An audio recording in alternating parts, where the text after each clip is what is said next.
Okay guys, today just a little and a short guide about Libram Pala. Um, I think a quick guide is enough about a Libram Pala because it's a super old school deck. It's all the rotation inside of the ladder. It's always playable. It's always good playable in my opinion. So I want to keep it short, just 10 minutes, to introduce you a little bit to the deck and the strength, the weakness, and all these things, at the end of the day. So, currently, the ladder is, or the meta is big variety. So, a lot of decks are playable. Libram Pala is one of it. It's in a very good state in my opinion. It's always tier 1 or high tier 2 deck. So let me show you the current meta. Here you can see it. I put the last 3 days, Diamond 4-1 or Diamond through Legend, everything is fine. Let us take this, last 3 days, Diamond through Legends, all regions. And you can see Libram Pala is even first place.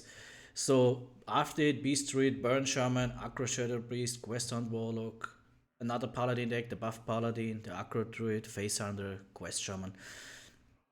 So it's in a very good state, this deck right now. You can definitely make it to Legend or whatever rank you want to achieve. I play it these days a little bit on my Smurf. It's fun to play. In the past I did not play it a lot.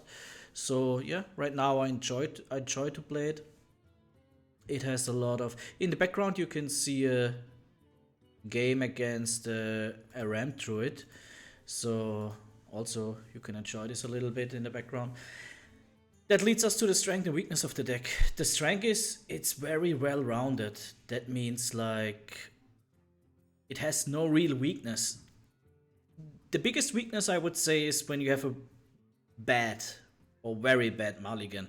So you can play nothing on the first 2 or maybe 3 turns. That makes sense. That is one of the weaknesses of the Libram Paladin. Besides that, as I said, the strength it is very well rounded. That means with a good mulligan you can have a strong early game. You definitely have a very strong mid game, especially when you transfer it from the early game.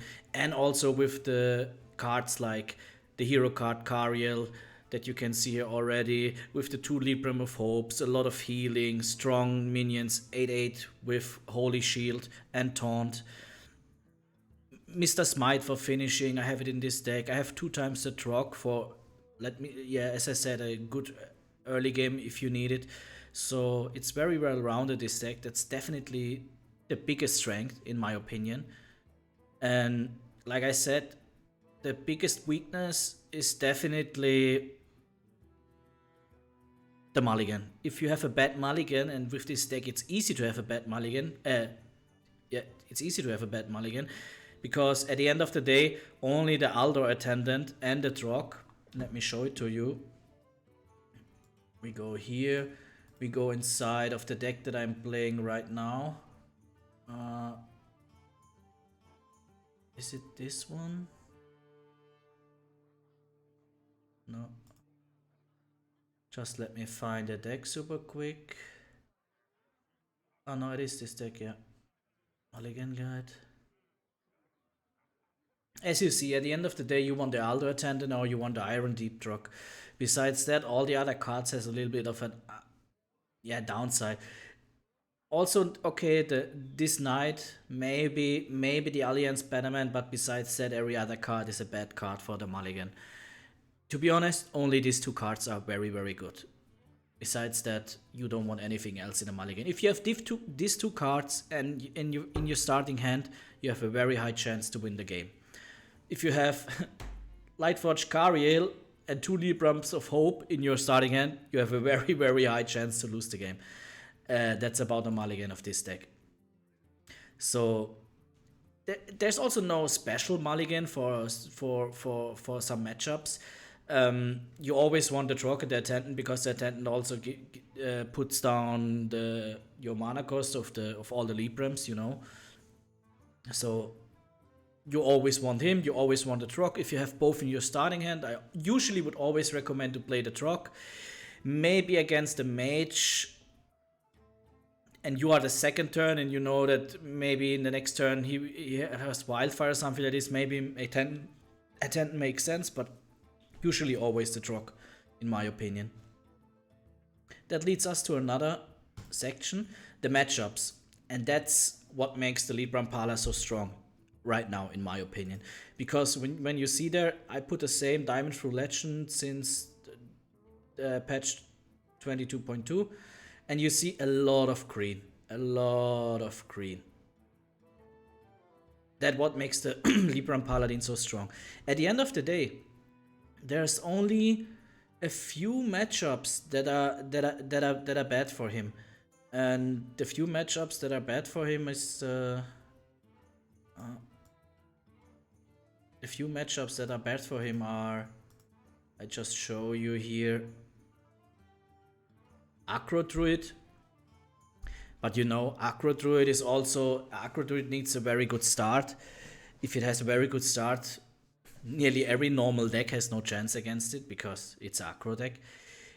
Beast Druid, it's nearly even, so also a fine matchup. All the Demon Hunters are good matchups for him. All the other rest of the Druids are good matchups.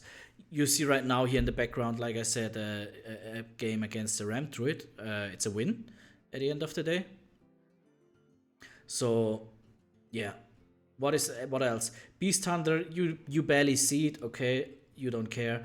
Mage are okay, most of them are at the end skill matchups, I would say. They are close, but also better for you at the end of the day. Paladin, you know, against yourself, 50%. Buff Paladin, nearly 50%. Quest Paladin, you barely see it. Priest is definitely the weakness of Libram Paladin. Aggro Shadow Priest, okay, decent matchup. But besides that, the Quest Priest, and that's the priest that I see the most these days, very bad matchup for you. We come to the Rogue section. Again, very good matchups for you, besides Quest Rogue. But I also have to be honest, I barely see Rogues these days. So these good matchups, they don't give you a big benefit because you barely see them. And Quest Rogue, like I said, you also barely see him. But if yes, would be bad for you. Shaman, the Bolner OTK and the Quest Shaman are bad matchups. Yeah, Quest Shaman, you see it quite often, so could be annoying for you. But with 45% win rate, I would still say it's playable. All the other Shaman decks seems like good matchups for you. What also means for, usually you don't play a lot of minions, so the Elemental Shaman don't like to play his Elemental that frees everything. We come to the Warlock. Even the Warlock matchups are good for you. I mean, okay, that's 52%. It's not a big favor, but at the end, it's favoring you. Control Warlock you see very rarely, so good matchups, the Warlock. And last but not least, Warrior. Also good matchups for you. All of them. You barely see Warrior these days, so that doesn't matter a lot to you. But when you see them, you know that you have a high chance to win, usually. At the end, you know, every matchup depends on mulligan and also a little bit luck with what card you draws. But at the end of the day, this is giving you a feeling about the next 100 games or something like this. So that's, like I said, one of the strengths of the Libram Pala deck, because it has a lot of good matchups, and the matchups that are not good for him are not completely unwinnable. I think the only thing that is completely bad for you is the Quest Priest. You nearly can surrender at the start of the game. Quest Priest and Aggro Druid are super bad, especially the Aggro Druid when he has a good mulligan. So a little bit about the deck itself. I play this deck list. This deck list has Mr. Smite inside and 2 times the Trogg. So no McGurgle, no Lord Barov and things like this. That's also nice about the Libram Pala deck. You can have a little bit of variety. So at the end of the day, I prefer this deck right now. It's also the deck that the Vicious Syndicate is recommending, because it gives you the strength to also dominate the early game with the Troggs. So that's a very good first turn to put a Trogg, so that's why it's inside. And then Mr. Smite is a good finisher at the end of the day. That's why I prefer this deck list. But as I said, you can put Lord Barov inside, you can put McGurgle inside, McGurgle for Trogg, Lord Barov for Mr. Smite. It is a little bit more reactive, but Lord Barov gives you a very nice chance for a board clear, so definitely makes sense if you like to have a board clear inside of your deck. Yeah, that's it. So I put this deck list in the video description. You can try it out. As I said, you can put other cards inside of the deck. Also the minion that gives Wind Fury to his neighbors. I don't know the name right now. It's also a possible card and a good finisher at the end of the game. So that's it.